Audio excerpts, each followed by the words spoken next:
Reach across time and see yourself. You stand tall against terrifying enemies. You build masterpieces and break down barriers. You rush into the future and meet your past. For every time, at every moment, the official network of every millennium. The History Channel, where the past comes alive.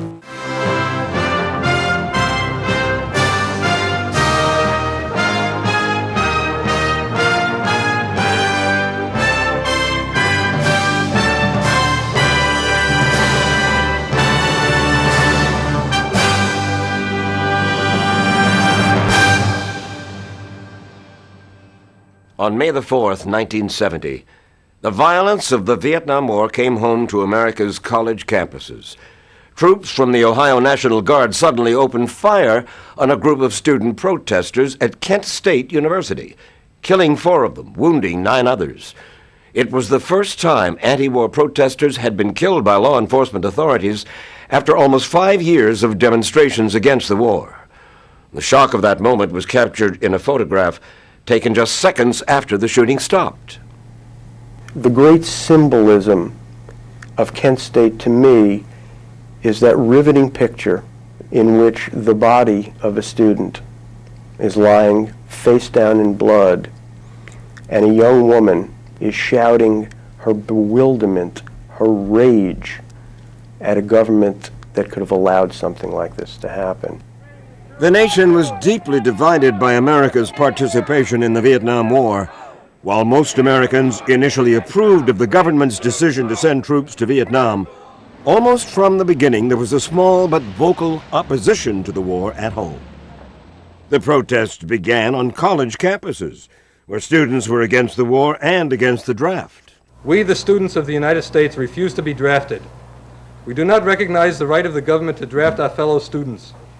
We refuse to be turned into killers and corpses for a war that is not ours. They had a certain belief that the United States must pull out of Vietnam, that the war was completely immoral, and there could be no compromise on these larger issues. Many students were veterans of another protest movement, the Civil Rights Movement. Fighting a host of Jim Crow segregation laws in the South, the students used Martin Luther King's nonviolent protests to make their point. It taught them that protests and demonstrations could work. The freedom rides in the early 60s, culminating in the March on Washington, these helped produce the 1964 Civil Rights Act, the 1965 Voting Rights Acts, all the great landmarks ending the legal system of Jim Crow and banning racial discrimination definitively. But the same President Lyndon Johnson who championed landmark civil rights legislation was also determined to drive the North Vietnamese out of South Vietnam. Lyndon Johnson believed that he was not going to be the first American president to lose a war, that communism had to be defeated. So, despite reassurances when he was running for president in 1964 that he would not widen the war in Vietnam, almost as soon as he was elected, he began escalating the number of U.S. troops there. And by the summer of 1967, there were almost 500,000 U.S. soldiers in Vietnam. As American troop strength and casualties mounted, so did the demonstrations against the Johnson administration. Hey, LBJ, how many kids you killed today? They wanted an immediate American withdrawal, an end to the war. Lyndon Johnson believed this was absolutely impossible. So many of the protesting students turned instead to another Democrat, Minnesota Senator Eugene McCarthy, who by the beginning of 1968 had emerged as the sole anti-war candidate to oppose LBJ for the Democratic presidential nomination. McCarthy's student organizers proved crucial to his New Hampshire primary campaign. They actually entered the political process, something that Johnson thought he was a master of. They went to New Hampshire. They were clean for Gene McCarthy. They shaved off their beards. They wore sport jackets. They went door to door. We are volunteers for Senator Eugene McCarthy, who is running to give the people of Concord an alternative to President Johnson. And they almost beat Lyndon Johnson. They came within an eyelash of defeating him. McCarthy's showing helped convince LBJ to withdraw from the race. I shall not seek, and I will not accept the nomination of my party for another term as your president. Johnson's withdrawal, however, did not end the fractious disputes inside the Democratic Party, disputes that spilled over onto the streets of Chicago during the Democratic Convention in 1968. The Democrats selected Vice President Hubert Humphrey as the party's presidential candidate. For their part, Republicans nominated Richard Nixon. And by a razor-thin margin, Nixon was elected president by promising law and order to stop the demonstrations at home, as well as promoting a secret plan to end the war in Vietnam. Which turned out to be the not-so-secret notion of Vietnamization, where the United States would withdraw its troops and build up the South Vietnamese army, bomb heavily as we moved our troops out, and essentially allowed the South Vietnamese to try to defend themselves. That becomes Richard Nixon's plan, and for a while it is a very successful plan. But at the same time, people who were against the war, for the most part, did not trust Richard Nixon, and it wasn't long before protests mounted against him, too. In fact, an anti-war march drew an unprecedented 250,000 protesters to Washington in November of 1969. Nixon pretended to ignore the demonstrators. The official impression he is sought to convey today has been one of business as usual, a routine day. This afternoon, Mr. Nixon met with his budget director, Robert Mayo, and watched on television part of the Ohio State-Purdue football game. He was not listening to the protesters. He was carrying on business as usual. He was watching football. They had no role at all in American foreign policy. But privately, the president had become obsessed with the protesting students. Nixon's response to the anti-war movement is Richard Nixon at his worst. You see the Richard Nixon for whom any form of protest at virtually any point of his life is taken very personally. He also believed that much of the anti-war movement was not only disloyal, but it was being funded by the international communist conspiracy by Moscow and by Hanoi. A view echoed by his Attorney General John Mitchell, as I found out when I interviewed him in 1970. Are there any outside forces from outside this country, that you believe are contributing to the turmoil current inside this country? Oh yes, many of them.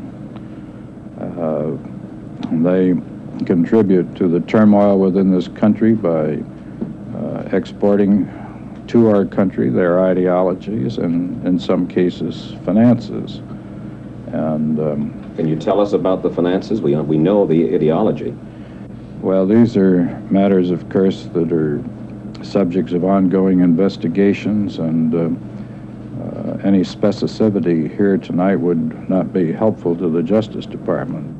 In addition to his Attorney General, Nixon used his Vice President, Spiro Agnew, to attack the anti-war protesters. For today, my friends, decency is under assault. Agnew was the hitman. There was no doubt about that.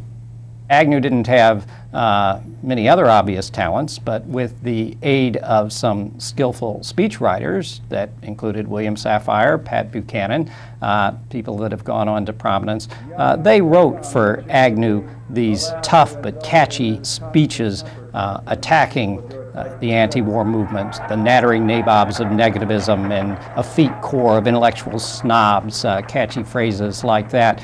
And Nixon loved this. A spirit of national masochism prevails, encouraged by an effete core of impudent snobs who characterize themselves as intellectuals. In reality, what Agnew is saying is that these people are not patriotic. They are unpatriotic, and they are undermining the policies of their own nation. But even as Agnew violently attacked the anti-war movement, the movement itself seemed to be losing steam as Nixon began drawing down the number of American troops in Vietnam by the end of 1969. At the same time, radical groups like the Weathermen sprang up on the fringes of the protest movement. What you have are the Weathermen and other radical groups becoming involved in violent activity. But I think it's a sense of the weakness of the anti-war movement. In other words, their influence is really down. They split apart. They're taking more chances, more violent methods. They're more desperate.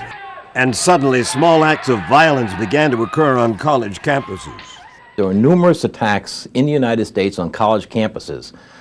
There were takeovers of buildings, of course, during demonstrations, but there were also bombings.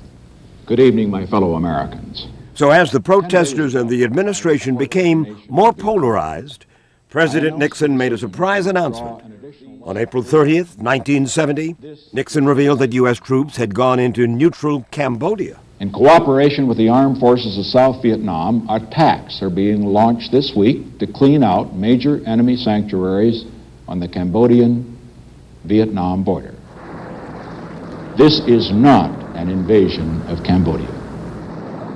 Now it became clear that the war wasn't going to end, that it was going to escalate. This led to enormous disenchantment. The anti-war movement, particularly on campus, took on incredible new momentum. There were strikes everywhere. Dozens upon dozens of universities actually were forced to close because of the fierce reaction of students.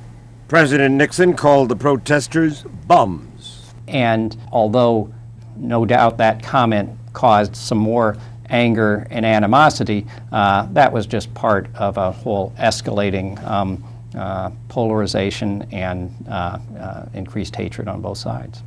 On May 1st, 1970, college students across the country boycotted classes to protest President Nixon's invasion of Cambodia. Classes at Kent State University in Ohio, though, went on as usual. But what began that afternoon as a peaceful anti-war protest on the campus turned into an ugly disturbance in downtown Kent that night that damaged several local stores. The disturbance seemed to confirm reports city and university officials had heard that outside agitators, perhaps even members of the radical Weathermen faction, had arrived at Kent State. That was one reason Kent Mayor Leroy Satrum asked Ohio's Governor James Rhodes to send in the National Guard. The National Guard that had been sent to Kent State had been on duty for a long time. They had just been dealing with a truckers' strike in another part of Ohio. They were tired. They were resentful at having further duty. The units were pushed together, pulled together, created that day. Dr. Jerry Lewis has been a professor of sociology at Kent State since 1966. This was not a polished military unit. This was really citizen soldiers who weren't very well trained and were clearly poorly led. The National Guard units arrived on campus that Saturday night to find the ROTC building on fire. As Assistant Attorney General for Civil Rights, Stanley Pottinger later investigated the events at Kent State. They are in fact military men, and they watch a military organization, namely the ROTC building, burn down. To their military mind, as well as to many people's mind, that's an act of hostility that verges a little bit on an anarchistic notion. I mean, what's going on here? Burning down the ROTC building. They see that. As the ROTC building burned to the ground, other units of the National Guard spread out over the campus. By Sunday, May 3rd, more than 900 National Guardsmen had been deployed at Kent State. It was a military encampment. The Guard were in charge. They were every place. They saw their mission was to control the campus. That was what they were told to do, but they were never told really what control meant. That morning, Governor Rhodes flew to Kent, where he held a news conference. Rhodes was in the middle of what turned out to be an unsuccessful campaign to be the GOP nominee for the U.S. Senate. He was running on a tough law and order platform. Now, we're going to put a stop to this for this reason. The thing that struck a lot of people is that he kept banging his fist on the table. We are going to eradicate the problem. We're not going to treat the symptoms. He was really determined to communicate that the state was going to take a very strong position against the demonstrators.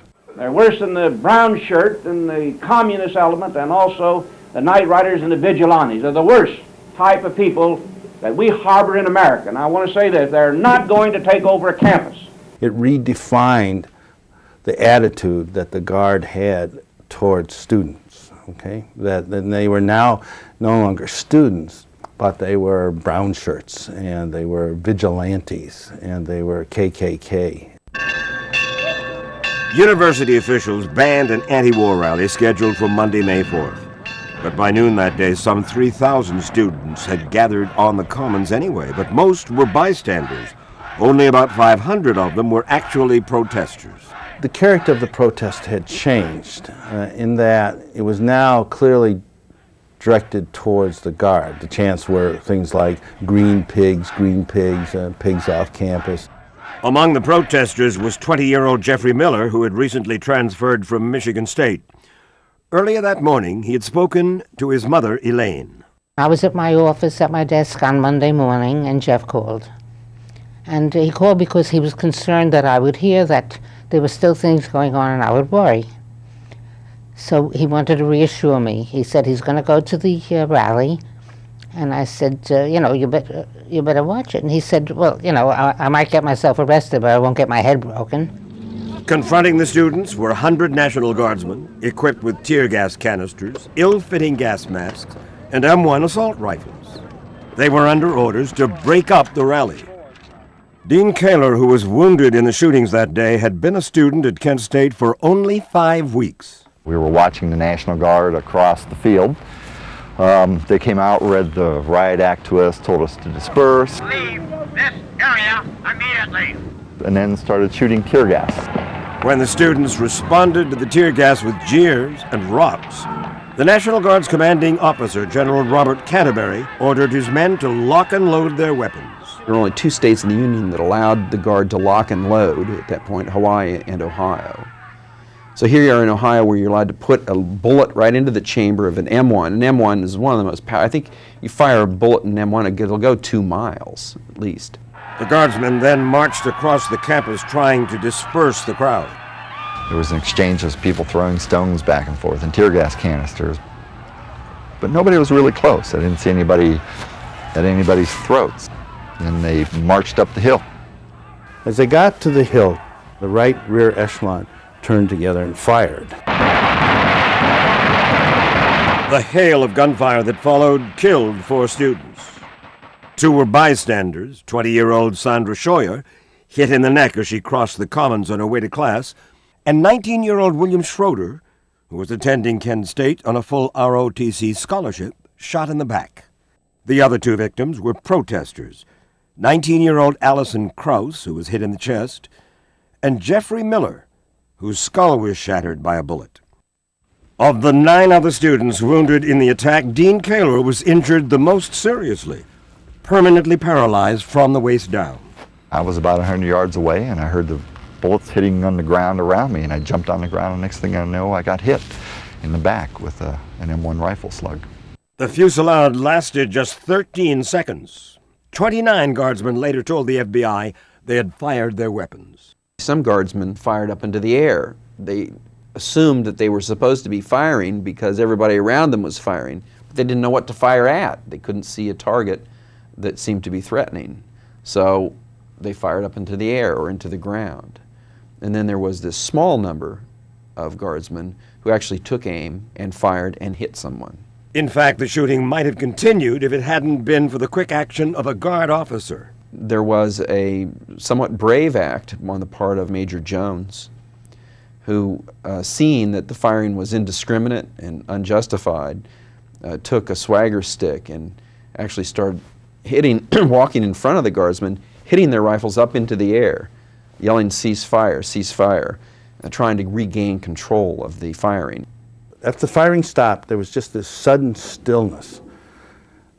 And that must have lasted 10 to 15 seconds. It was just the contrast from the yelling and then the firing and then all of a sudden this stillness. And then people began to scream, "Get help, get help, get help."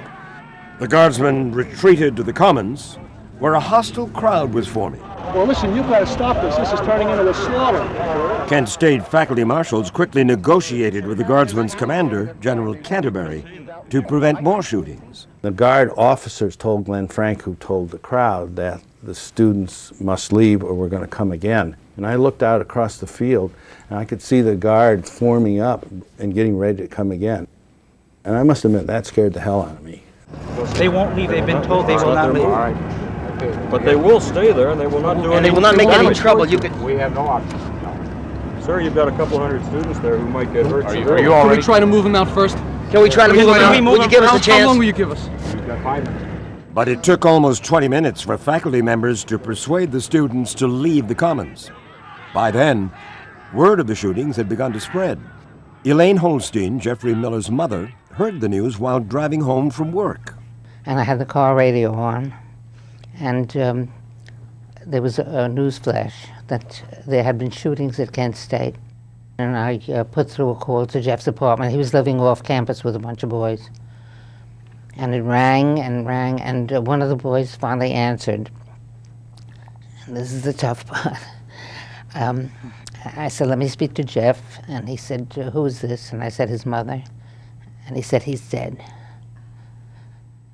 That evening, a 21-year-old Kent State student photographer named John Philo fed some of his photographs taken that day to the Associated Press. I just wanted to get it out because my thought was no one was going to believe what happened. One of the pictures, which would later win a Pulitzer Prize, showed a young woman named Mary Vecchio kneeling beside Jeffrey Miller's body. She was not mourning so much as calling for help because she realized how seriously Jeffrey Miller was hurt. So the angle of her hands captures the tragedy. In fact, I refer to the picture as the pietà of the Vietnam War. I think that in her body language, what she was saying was, why should there be this enormous useless death? And I think that's what grabbed everybody about that picture. Wherever I turned, it was there. It was on TV. It was in every newspaper and every magazine. You know, at first it was, when I saw it, it was like daggers were attacking my brain. Arthur Krauss, father of the slain Allison Krauss, was outraged. She resented being called a bum because she disagreed with someone else's opinion. She felt that war in Cambodia was wrong. Is this dissent a crime? Is this a reason for killing her? Have we come to such a state in this country that a young girl has to be shot because she disagrees deeply with the actions of her government? The National Guard, though, was quick to defend its actions. A crowd estimated at several hundred closed in and assaulted the guard force, again with rocks and pieces of concrete. These guardsmen considered that their lives were in danger, which in fact was the case. But officials who investigated the incident did not think the situation was so clear-cut. What you had, in other words, is a picture of total chaos, an undisciplined, random firing on the part of guardsmen who, as far as anyone knows, were not even commanded to start firing, and certainly had no command objective, no targets, no threat to their lives. It was a situation where you create all this volatility and then you start shaking it, and the nitro had to go off. All right, men, we're going to go home today. 2 days later, the National Guard began to pull out. Charlie Company, the 145th Infantry Battalion, Ohio National Guard, turned in its riot gas and its live ammunition this morning and prepared to pull out of the battlefield at Kent, Ohio. The men were cold and tired and still jittery from the rioting. We got a job to do, you know. We can stand there, these people throw rocks and bricks at us. The kid got his kneecap shattered with a wrench. Nobody cares about us. All they care about them 4 pigs up there that got killed. How do you feel about what happened to those people? How do I feel? I feel it's about time one of them got it like that. His sentiments were shared by many residents of Ohio who overwhelmingly backed the actions of the National Guard. It was horrifying that my people, you know, the people I grew up with and, you know, live in this Northeast Ohio community would think they should have shot more of us. My God, it's their own children that they're talking about shooting here. Richard Nixon said in his memoirs that the days following the Kent State shootings were among the darkest of his presidency, for in addition, an anti-war movement that had become almost silent as American troop strength in Vietnam was reduced suddenly came back to life. The invasion of Cambodia and the killings at Kent State led to widespread demonstrations that temporarily closed many colleges and universities in what the protesters called a national student strike. They were from all over Ohio, from at least 18 different schools, perhaps 3,000 strong. The biggest of the University of California schools, Berkeley, went on strike before Governor Reagan's announcement. Students at the University of Wisconsin held rallies and spread throughout the campus in an effort to keep their anti-war strike alive. 75 colleges across the nation actually closed their doors and mailed diplomas to the students. Graduations were called off everywhere. The National Guard was called in 16 states. 30 ROTC buildings across the country were burned to the ground. There were many students who were ambivalent about the war, but with the Kent State shooting, it really did create a stronger all of us versus them kind of mentality, and people who had been on the fence now were out in the streets. With the country now even more deeply divided, violence erupted on May 8th at what was supposed to be a peaceful anti-war rally in Lower Manhattan. Hard hat construction workers chased and beat demonstrators in the streets of the financial district.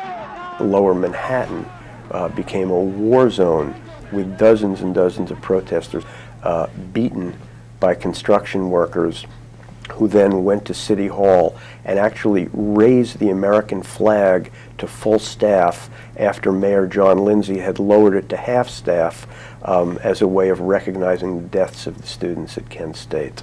For his part, President Nixon tried to be conciliatory toward the protesting students. However much disdain he had for them, he did not want to be a president that presided over a time when the National Guard shot at young people in the United States. After the Kent State incident, Nixon gave a press conference in which he expressed some regret for the Kent State incident, but also some support for the National Guard. Yes, sir. He wanted to put Kent State behind him, but he knew it was going to be very difficult. At that press conference on the eve of a big anti-war rally in Washington, the president tried to reassure the students that he wanted many of the same things they did. They're trying to say that they want peace. They're trying to say that they want to stop the killing. They're trying to say that they want to end the draft. They're trying to say that we ought to get out of Vietnam. I agree with everything that they're trying to accomplish. I believe, however, that the decisions that I have made will serve that purpose, because you can be sure that everything that I stand for is what they want. Very early the next morning, the president decided to drive to the Lincoln Memorial. While he was there, he met a number of students who had sort of bivouacked there for the evening and were waiting for the protest to begin. And he tried to establish a bond with them by talking about how their college football teams were doing, but that only dramatizes the great distance between him and them. These were not just college kids who cared most about their football team. These were young people who were passionately concerned to end a massively destructive war that they saw as horribly unjust. As a gesture to the protesters, the president allowed them to use the ellipse, a large open area just south of the White House, in full view of his living quarters and office. Mr. Nixon has slept little during the past 24 hours, a couple of hours during today, but he worked most of the day in one of his various offices around the White House, getting direct reports from his aides, many of whom had been talking during the day with groups of students. The idea was to give at least the appearance that the administration was interested and listening. And here's to the schools of Richard Nixon, where they're teaching all the children that they don't have to care. The student protest sparked dissent inside Nixon's cabinet. Interior Secretary Walter Hickel wrote a letter to the president urging him to be more receptive to young people. The letter was leaked to the press even before the president had a chance to read it. Later that same month, I spoke to Hickel about the administration's reaction to his letter. They got angry. Yes, I think that they were not angry at the letter. I think they were probably angry at the timing. How do you time a thing? You don't hold off a thought when something's happening. You don't look at a fire while a house is burning and say, we'll call the fire department next week. If you see the fire coming, you anticipate it. This is what I saw. Is it true that after your letter, after the Kent State killings, a member of the staff said to you, cool it, Wally, this will blow over in 24 hours? Yes, it was brought to me very forcefully. I was amazed that anyone of knowledge would think that this thing would blow over in 24 hours. The protest did not blow over. In fact, there was more violence. 10 days later, at Jackson State in Mississippi, 2 black students were shot in a protest demonstration as well, occupying women's dormitory, and others were injured. The gunfire started near midnight outside a women's dormitory. It lasted less than 30 seconds. Claiming they were responding to sniper fire, Mississippi state troopers and city police had opened fire on the students. There was no clear explanation for the shootings or the 2 nights of rock throwing that preceded them. Students say only they were confused and tension had built up over the draft, the war, and violence on other campuses. It may be a sign of the problems this country still has with race, that we tend not to remember the black students at Jackson State as much as the students at Kent State. But at the time, it created this impression, one hammer blow after another, that horrible things are happening all over. President Nixon was so concerned about the Jackson State shootings that he sent Attorney General John Mitchell to Mississippi. If we ask you why you're coming here to personally investigate this incident when you did not go to Kent State and others? Because we have that much concern over this situation here. Is this the most serious one yet? It could possibly be. We hope not, but it's time that we as the federal government see what we can do to ameliorate these situations directly and quickly. In an effort to calm the atmosphere, the president appointed former Pennsylvania Governor William Scranton to head a commission on campus unrest to look into the shootings on both campuses. Many of us think that Nixon appointed the Scranton Commission to buy time, so he didn't have to act right away. One of the commission's 9 members was a 22-year-old Harvard student named Joseph Rhodes. What thoughts run through your mind as you prepare for the first meeting of the commission? The last few days I've been trying to focus in my mind one picture, which is the picture of that man, Mr. Krause from Pittsburgh, whose daughter, Allison, was killed at Kent State when he was talking to the nation and asking the question, why? Why was my daughter killed for her dissent? And I want to have that picture in my mind, very sharp in my mind, those tears in his eyes, and he's asking me that question, asking the rest of these commissioners that question. 3 months later, the commission issued a report concluding that lawmen had overreacted at both Jackson State and Kent State. And the report also suggested that the president had to do more. It lays the most emphasis on what President Nixon can do, saying he must exercise reconciling moral leadership, seek to convince public officials that divisive and insulting rhetoric is dangerous, and the report says nothing is more important than an end of the war in Indochina. The Scranton report didn't satisfy me. Nothing did. I wanted something. I don't know. I was so angry. I don't know what I wanted. Nothing was really going to help, but I did want someone to be found responsible for this.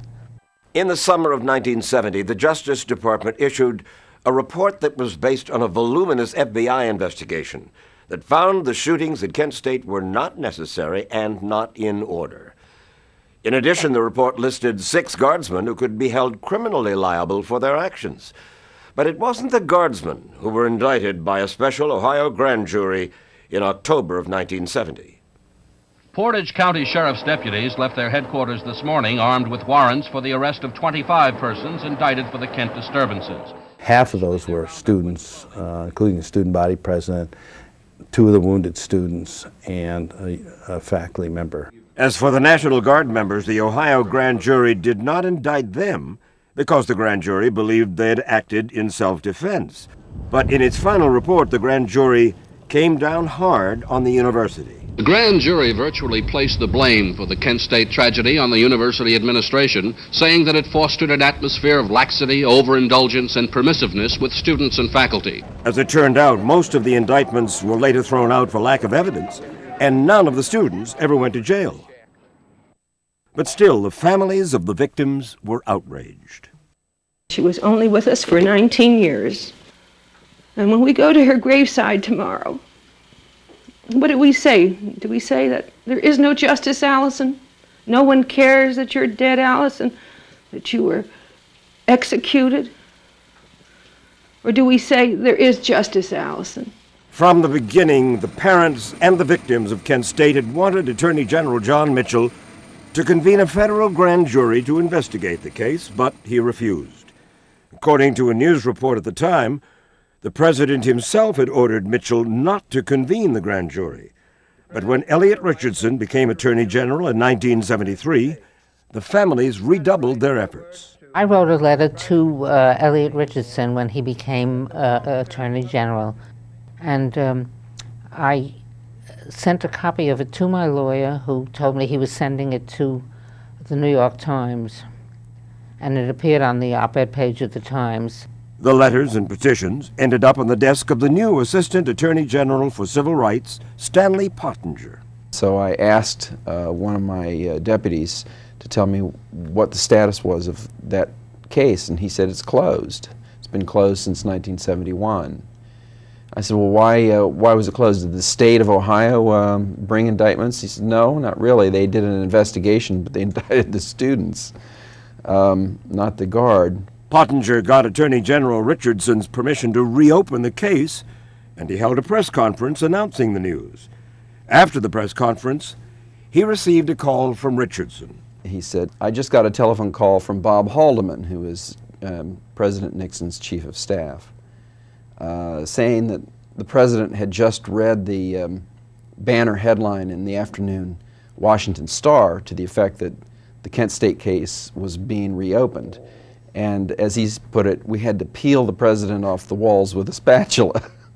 Nonetheless, Pottinger managed to convene a federal grand jury to look into the shootings. After over 3 months, 173 witnesses, 250 exhibits, and 6,800 pages of testimony, the Kent State Federal Grand Jury this afternoon was led by federal marshals from its meeting room across the street to federal court. The decision was in.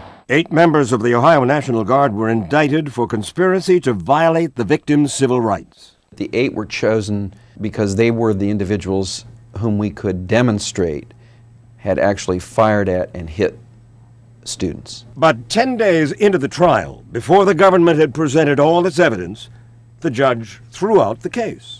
In throwing out the case, Chief Federal Court Judge Frank Battisti ruled the government failed to prove the Guardsmen fired at demonstrators with the specific intention of depriving them of their constitutional rights, as alleged in the indictment. There was disappointment that we had gone through this case for so many months at such a great effort not to be able to bring it to a jury for a jury verdict. I think we were all ready to live with a jury verdict, whatever it was, but we wanted a jury to hear it. We always felt that it was a case that deserved to be tried. If Justice Department officials were disappointed by the judge's ruling, the National Guard was not. The former Guardsmen left federal court clustered about their attorneys. I'm just glad to be returning to my everyday life. I'm glad it's over with. But it wasn't over yet. 27 Guardsmen, along with Governor Rhodes and the former president of Kent State, became defendants in a civil suit brought by the parents and victims. But almost immediately the suit ran into problems. It seems that we couldn't bring a suit because of sovereign immunity, that you can't sue an arm of the government without their permission, and they weren't about to. So the families took their case all the way to the Supreme Court, which ultimately ruled in their favor. The civil trial began in 1975. Governor James Rhodes appeared grim as he arrived at federal court to testify for the first time since the Kent State shootings 5 years ago.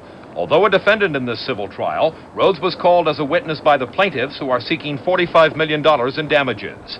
Each day in court was such a horror, because we would hear lawyers for the Guardsmen and for Governor Rhodes describing our kids like they were criminals and making nothing of them, taking the picture of Jeff and tossing it casually across the room, you know. So that at one point we got so angry. I had never been to Kent. I didn't think I could ever set foot on Kent's campus. But Artie was furious when these things were happening, and I was devastated, and we just left the courtroom one day and got in the car and drove down to Kent. I walked around the campus. I saw the spot where Jeff had been killed. And it was just a campus. I mean, all I could remember thinking was, why did he leave Michigan State for this ordinary-looking nothing place? After a 15-week trial, the jury ruled against the families. You now found out that you do not have any safeguards when you are up against any member of the militia or the police, because that is what this decision was made by these 9 jurors today. I was in a real depression. It was like almost like the killing all over again. And then we appealed the case. On appeal, the families won the right to a new trial, but before it began, they decided to settle out of court with the state of Ohio in 1979. The state paid $15,000 for each death and gave Dean Kaler the largest award, $350,000. But we weren't after money. We were after making a statement. And by God, we wanted them to take the responsibility for doing it and say they shouldn't have done it, and say they were wrong for doing it.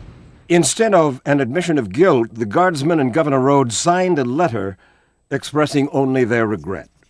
The letter was nothing. It was so watered down. It was so half-hearted. I don't know what I wanted them to do, to come to me personally and tell me that they had done something terrible. They took my son away.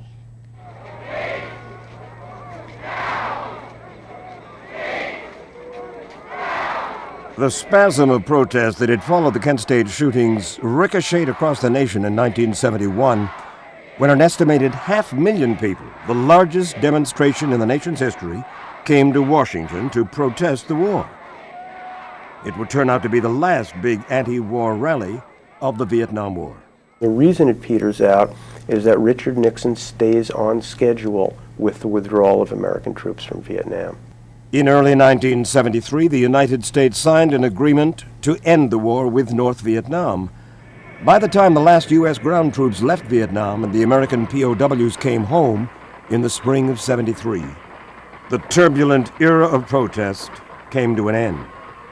We did, in the end, stop the conflict in Vietnam, and I believe that the protests, the demonstrations, did play an important role in bringing that about.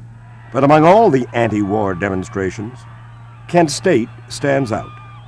Kent State is a point on the scale of the Vietnam experience, which in 100 years, 200 years will be looked back on as one of the most troubling times in America. And Kent State is one of those benchmark points of that troubling time. That's why we continue to study it. For others, the legacy of Kent State is more personal. I don't think any day has passed where I didn't think of Jeff. For years, Kent State University struggled to come to terms with the 13 seconds that had put it on the national map. And for years, the university community argued about what kind of memorial should be erected to honor the victims. Finally, in 1990, 20 years after the tragic incident, Kent State unveiled a memorial dedicated not only to the victims of the shootings, but also to the 58,000 Americans killed in Vietnam. Engraved in the plaza's stone threshold are the words, "Inquire, learn, reflect." I'm Mike Wallace, and this is the 20th Century.